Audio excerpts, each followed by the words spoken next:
Bonjour, je suis Antoine Coquillon, ergothérapeute. J'espère que vous allez bien comme les 5 doigts de la main.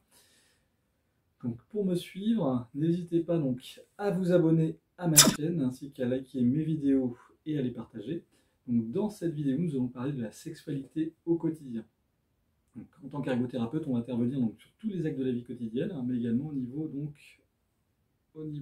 des activités donc, sexuelles, donc nous pouvons vous aider.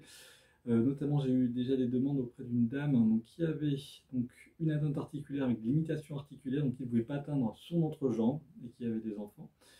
Donc, elle était ennuyée, notamment au niveau donc, pour ses plaisirs solitaires. Donc, on était parti sur une pince à long manche avec un god donc, qui a pu la satisfaire et qui était facile à ranger. J'ai aussi eu demande d'une jeune femme qui était célibataire. Donc là, on était plus parti sur une chaise avec un coudoir, donc qui arrivait bien en bas du bas de la rotule, avec donc coussin et dossier, et donc god ceinture, et qui permettait donc plus facilement donc, le va-et-vient, en évitant donc les godes ventouses qui n'adhèrent pas à tous les supports. Donc, les demandes peuvent être également au niveau donc, des personnes atteintes du rachis, notamment au niveau des lombalgies, pour voir justement les bonnes positions adaptées pour vraiment à adopter pour éviter de se faire mal. Alors, il y a des solutions qui existent, des positionnements à préférer, une mise en place tout simplement de coussins. Après, souvent dans nos entretiens, c'est important que le partenaire soit là justement pour justement être à l'écoute, parce que souvent c'est compliqué d'en parler. Voilà, donc on va permettre aussi aux personnes de mieux discuter de ceci.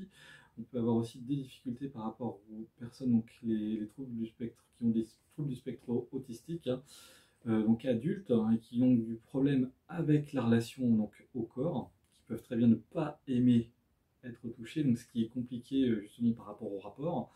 Donc, en sachant qu'au niveau des préliminaires notamment, la personne peut très bien se préparer au rapport elle-même, voilà, faire le préliminaire donc, sur elle-même, sans qu'il y ait d'échange forcément avec l'autre.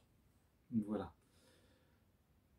Donc au niveau de la durée moyenne des rapports, on voit bien qu'au niveau des différentes études, on est autour de 5 minutes. Voilà, avec de grandes disparités. On va éviter de prendre comme référence donc, la pornographie, où là on se rend compte aussi que les personnes voilà, vont être aussi dans une posture. On se rend compte des fois qu'il va y avoir des cris qui ne sont pas forcément adaptés, qui peuvent nuire à la qualité. En sachant qu'après on peut avoir des rapports voilà, qui vont être fluctuants, de mauvaise ou de bonne qualité. Tout va dépendre aussi de l'état d'esprit, mais également s'il y a des difficultés notamment de sécheresse, à ce moment-là on peut avoir utilisé recours à des lubrifiants. Voilà. Donc au niveau des lubrifiants, donc on va avoir notamment du Rex, Sensilube.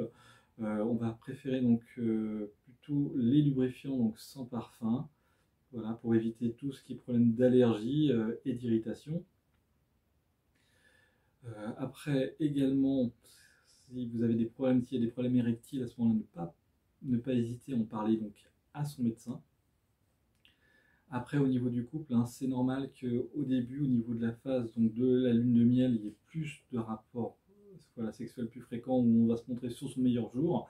Voilà, puis après, voilà, ça va être plus difficile après.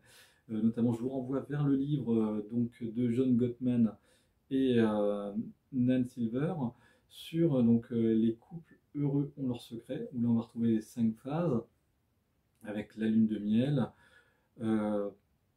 ensuite la lutte pour le pouvoir,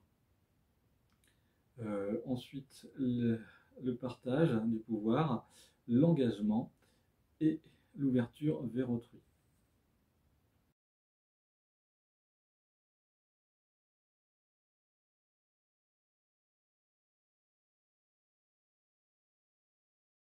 Merci de votre attention et bonne sexualité.